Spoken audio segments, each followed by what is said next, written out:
PSLV C-62 വിക്ഷേപണം നടന്നിരിക്കുന്നു. ഭാരതത്തിന്റെ ഭൗമനിരീക്ഷണ ഉപഗ്രഹമായ EOS N1 ഉൾപ്പെടെ 16 ഉപഗ്രഹങ്ങളാണ് ഈ ദൗത്യം ഭ്രമണപഥത്തിൽ എത്തിക്കുക. എന്നാൽ ഇപ്പോൾ ചില പുതിയ അപ്ഡേറ്റുകൾ പ്രകാരം ഈ ദൗത്യത്തിൽ ചില അനിശ്ചിതത്വങ്ങൾ നിലനിൽക്കുന്നുണ്ടെന്ന് മനസ്സിലാക്കുന്നു. നമുക്ക് ഐസണിനോട് ചോദിക്കാം. ഐസൺ, ആദ്യം തന്നെ വളരെ നല്ല രീതിയിൽ മുന്നോട്ട് പോയ വിക്ഷേപണമാണ്. പെട്ടെന്ന് എന്താണ് സംഭവിച്ചത്? നമുക്കറിയാം, കഴിഞ്ഞ വർഷത്തെ ആ PSLV വിക്ഷേപണത്തിലുണ്ടായ ക്രിട്ടിക്കൽ എററുകൾ പൂർണ്ണമായും പരിഹരിച്ചുകൊണ്ടായിരുന്നില്ലേ ഇത്തവണ വിക്ഷേപണം?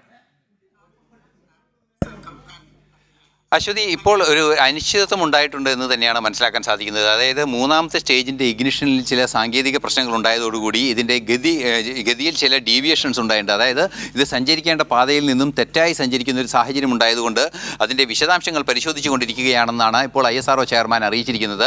അതായത് ഈ ദൗത്യം മൂന്നാം ഘട്ടത്തിലെ ഇഗ്നിഷനിൽ എന്തോ തകരാറ് വന്നിരുന്നു. ആ തകരാറിൻ്റെ അടിസ്ഥാനത്തിൽ അത് പോകേണ്ട ദിശ തെറ്റി ചെറിയ തോതിൽ അതിൻ്റെ ഡീവിയേഷൻ ഉണ്ടായിരിക്കുന്നു എന്നാണ് ഇപ്പോൾ ISRO ചെയർമാൻ അറിയിച്ചിരിക്കുന്നത്. ഇതിൻ്റെ വിശദാംശങ്ങൾ അല്പസമയത്തിനകം തന്നെ ലഭ്യമാക്കാമെന്ന് ചുരുങ്ങിയ വാക്കുകളിൽ അറിയിച്ചുകൊണ്ടാണ് അതിൻ്റെ വിഷയങ്ങൾ പരിശോധിച്ചുകൊണ്ടിരിക്കുകയാണ്.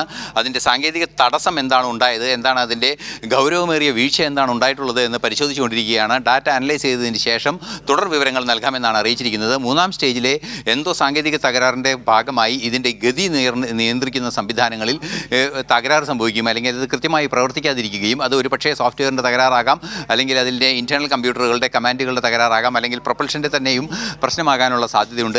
ഏതാണ് പ്രശ്നമെന്നുള്ളത് കൃത്യമായി കണ്ടെത്തിയതിന് ശേഷം മാത്രമേ തുടർന്ന് വിവരങ്ങൾ ലഭ്യമാക്കാനാകൂ എന്നാണ് അറിയിച്ചിരിക്കുന്നത്. എന്തായാലും ഒരു കാര്യം കൃത്യമായി അദ്ദേഹം അറിയിച്ചത്, മൂന്നാമത്തെ സ്റ്റേജിൻ്റെ ഇഗ്നിഷനിൽ വന്ന ഒരു സാങ്കേതിക തകരാറിൻ്റെ അടിസ്ഥാനത്തിൽ ഇതിൻ്റെ ട്രജക്ടറിയിൽ ഒരു വീഴ്ച വരികയും ട്രജക്ടറി ഡീവിയേഷൻ ഉണ്ടാവുകയും ചെയ്തു എന്നാണ് ISRO ചെയർമാൻ ഇപ്പോൾ അറിയിച്ചിരിക്കുന്നത്. അശ്വതി, തീർച്ചയായും ഐസൺ, അല്പം ആശങ്കാജനകമായ വിവരമാണ്. ISROയുടെ PSLV C-62 വിക്ഷേപണം വിജയകരമായിരുന്നുവെങ്കിലും അവസാന ഘട്ടത്തിൽ ചില സാങ്കേതിക തടസ്സം നേരിട്ടത് ശാസ്ത്രജ്ഞരെ ആശങ്കയിലാക്കുന്നു. രാവിലെ 10:18 കുതിച്ചുയർന്ന റോക്കറ്റിന്റെ ആദ്യ 3 ഘട്ടങ്ങൾ കൃത്യമായി പ്രവർത്തിച്ചെങ്കിലും പിന്നീട് 4ാം ഘട്ടത്തിൽ നിന്നുള്ള വിവരങ്ങൾ ഈ ലഭിക്കാൻ വൈകിയതാണ് ഈ വല്ലാത്തൊരു ആശങ്കയിൽ എത്തിച്ചിരിക്കുന്നത്.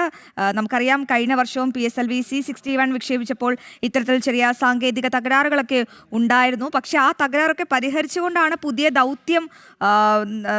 ദൗത്യത്തിലേക്ക് ISRO കടന്നിരിക്കുന്നത്. പുതുവർഷത്തിലെ ആദ്യ ദൗത്യമാണ്. ഐസൺ, നമുക്ക് അറിയാം, ഇപ്പോൾ ഉണ്ടായ ഈ പുതിയൊരു തടസ്സം എന്ന് പറയുന്നത് ഈ റോക്കറ്റിന്റെ ഡിസൈനിലാണോ അതോ സോഫ്റ്റ്വെയറിലാണോ? അങ്ങനെ ഇത്തരത്തിലുള്ള വിവരങ്ങൾ ലഭ്യമായി തുടങ്ങി നമുക്ക് ഈ ഘട്ടത്തിൽ?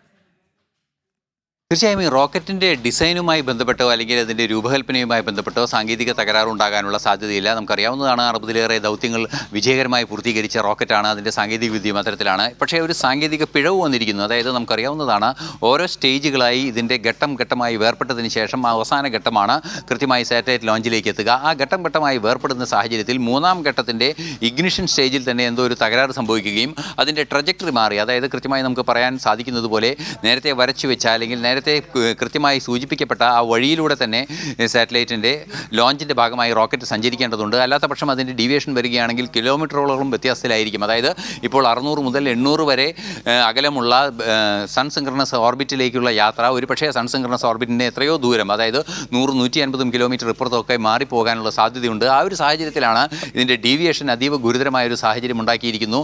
3rd സ്റ്റേജിലെ ഇഗ്നിഷനാണ് തകരാറുണ്ടായത്. ആ തകരാറ് എന്താണ് സാങ്കേതിക പിഴവ് എന്ന് കണ്ടെത്തിയിട്ട് അത് സംബന്ധിച്ച വിശദീകരണങ്ങൾ നൽകും.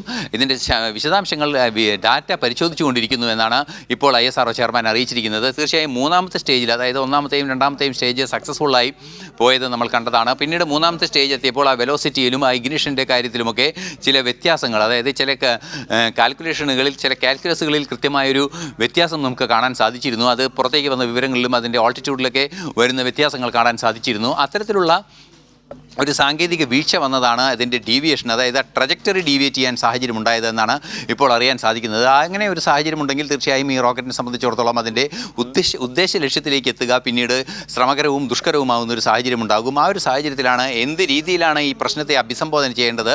ഈ 3rd സ്റ്റേജ് ഇഗ്നിഷനും അതിൻ്റെ ഓൾട്ടർനേറ്റീവ് സംവിധാനങ്ങളും, അതായത് ഇഗ്നിഷൻ റീസ്റ്റാർട്ട് ചെയ്യുന്നതിനുള്ള സംവിധാനങ്ങളോ അല്ലെങ്കിൽ താൽക്കാലികമായി നിർത്തിവെച്ച ഇഗ്നിഷനാണോ, എന്താണ് ഇപ്പോൾ നടന്നിരിക്കുന്നത് എന്നത് സംബന്ധിച്ച് വിശദാംശങ്ങൾ അല്പസമയത്തിനകം ലഭ്യമാക്കും, അല്ലെങ്കിൽ വൈകാതെ ലഭ്യമാക്കുമെന്ന ഒരു അറിയിപ്പാണ് ISRO ചെയർമാൻ്റെ ഭാഗത്തു നിന്ന് അല്പസമയം മുമ്പ് ഉണ്ടായത്.